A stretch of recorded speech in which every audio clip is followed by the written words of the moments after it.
Hey guys, welcome back to today's video. Today is Thursday, October 16th, 2025, and today we are going to be talking about the state of Illinois and Hakeem Jeffries, the leader for the Democrats in the House of Representatives, making a last-minute push to have the state of Illinois redraw their congressional boundaries ahead of the 2026 midterm elections. For a bit of context, Illinois is a state controlled entirely by the Democratic Party. They have control of the governorship, the state Supreme Court, and both chambers, the Illinois House of Representatives and the Illinois State Senate. And with that control, they have the ability and agency to redraw their congressional maps in the same way that Texas and Missouri have on the statewide level to draw in additional Democratic seats for the 2026 midterm elections. Now, Illinois has already received this as a request from Hakeem Jeffries, who does not seem to have the same level of a bully pulpit as Donald Trump does over his political party and asking their state legislatures to step aside and draw new maps. They almost always oblige. But in the state of Illinois in particular, they actually have seen Democrats in the congressional delegation, not even in terms of the statewide elected officials or the state legislative members, but the congressional district Republican Democrats who have told Hakeem Jeffries no, because they're afraid their seat might change. But here's the thing.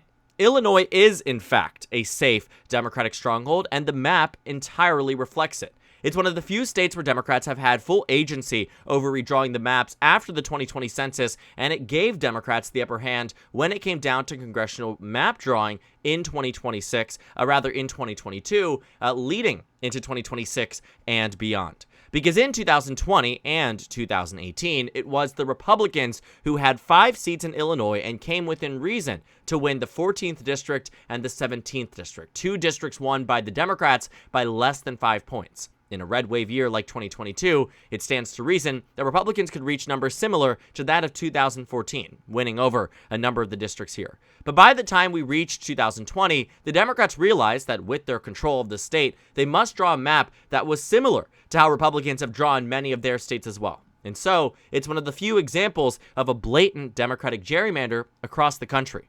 But Democrats want more. Hakeem Jeffries is making this ask to turn this map into one that would net Democrats an additional seat or potentially 2 additional seats.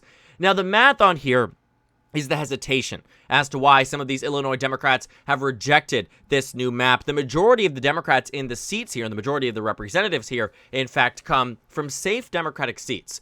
9 of the sitting 18 representatives from the state of Illinois, not 18 representatives, 17 representatives come from safe Democratic seats. And on those that are on the periphery that are not as safe, they're still being won by 9 points, 10 points, 11 points, 8 points, 14 points. Not much really to worry about for the Democrats, barring a massive year for the GOP, which we know 2026 will not be.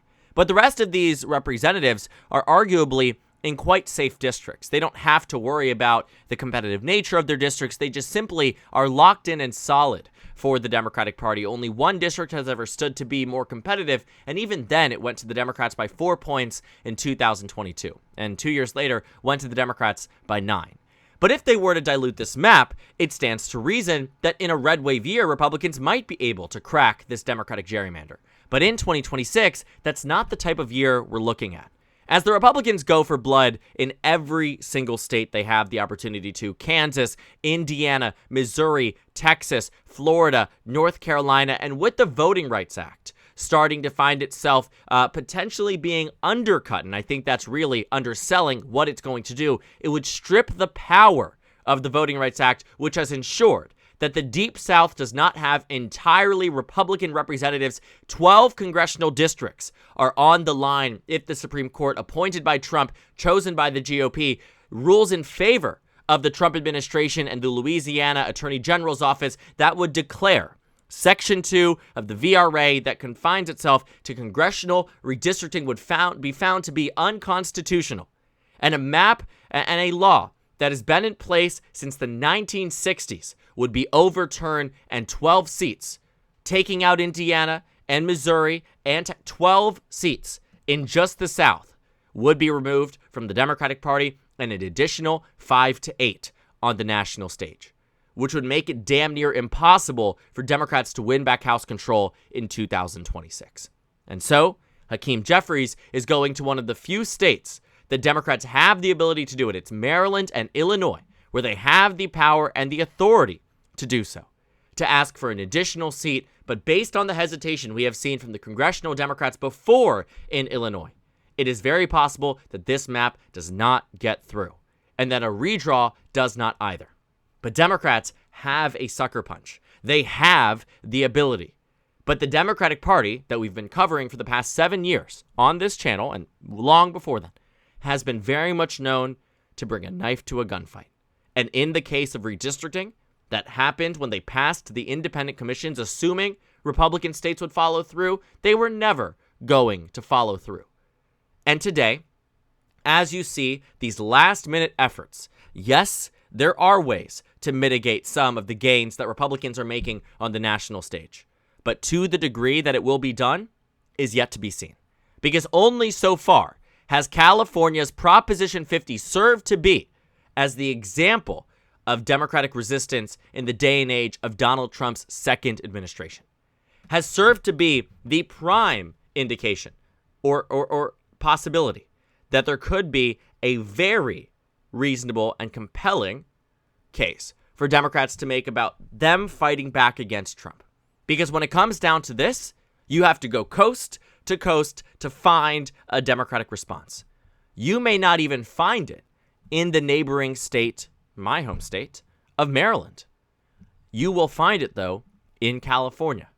And so Democrats very obviously are looking to try to find a way to mitigate these losses. Hakeem Jeffries, I think, is actually, trying to go for blood here on the GOP side in terms of the map, because looking at where they are confined to very limited states where it could happen. Illinois is one of them. Maryland is one of them. California is one of them. But then where do you go else? When you look at the House map here, if Republicans are, in fact, on the verge of getting an emergency declaration from the United States Supreme Court, or even a regular June ruling, which we will have on Section 2 of the Voting Rights Act, and it is only a matter, does it happen in December? And it gives more time, for states to respond. Or does it happen in June, where there will be, a forcing off the ballot by these southern states that will be so desperate to add in additional seats for the GOP is yet to be seen. But the point is that Democrats don't really have much left for them to do. I mean, you can look at the Northeast. They drew Connecticut in a way that benefits the Democrats. Rhode Island has 2 districts. That was never going to change. Massachusetts, it is very hard to find a Trump district. There's only one district here, the 9th, that is even remotely competitive, and even then, it's not really so. And Democrats certainly aren't losing any seats in Massachusetts in 2026. Vermont is a singular district. New Hampshire signed into law by Republicans. Maine, right? A very fair and balanced map. That's how the state has voted. It just so happens Jared Golden is popular, but Virginia, another Democratic state, Republicans have that upper hand, right? In states like North Carolina, a close and competitive one, Republicans have that upper hand. Georgia, a close and competitive, Republicans have the upper hand. In Arizona, close and competitive, Republicans have the upper hand, and even in the states where they have the trifectas on the Democratic side. For instance, in a state like Colorado, the Independent Commission gave them a 4-4 map. Wow. A 4-4 map in a state that hasn't voted for Republicans on the national level since 2004 for George W. Bush.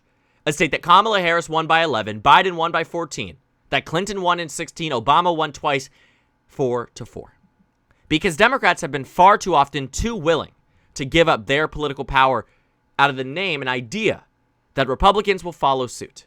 And in the case of Illinois, Democrats have an option, as they have options in other states, but it has only been California so far that has been willing to act on it.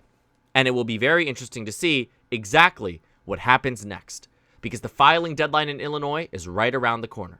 And unless the Democrats act soon, which don't hold your breath, but it could happen, the map here might not be implemented.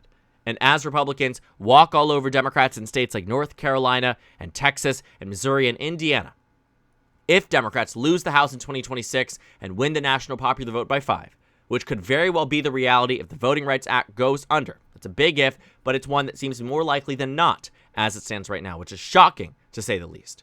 But the current state of American politics, it will be moments like these that we look back on as the time at which Democrats who were fearful that their Democrat plus 15 district would turn into Democrat plus 10 as to a reason as to why they did not see new maps drawn, and something that will be remembered for a while, if not for decades, if Democrats do lose House control in 2026, and it marks an era of Republican total dominance in the House of Representatives, just as Democrats did when they held on to House control for 40 consecutive years up until 1994.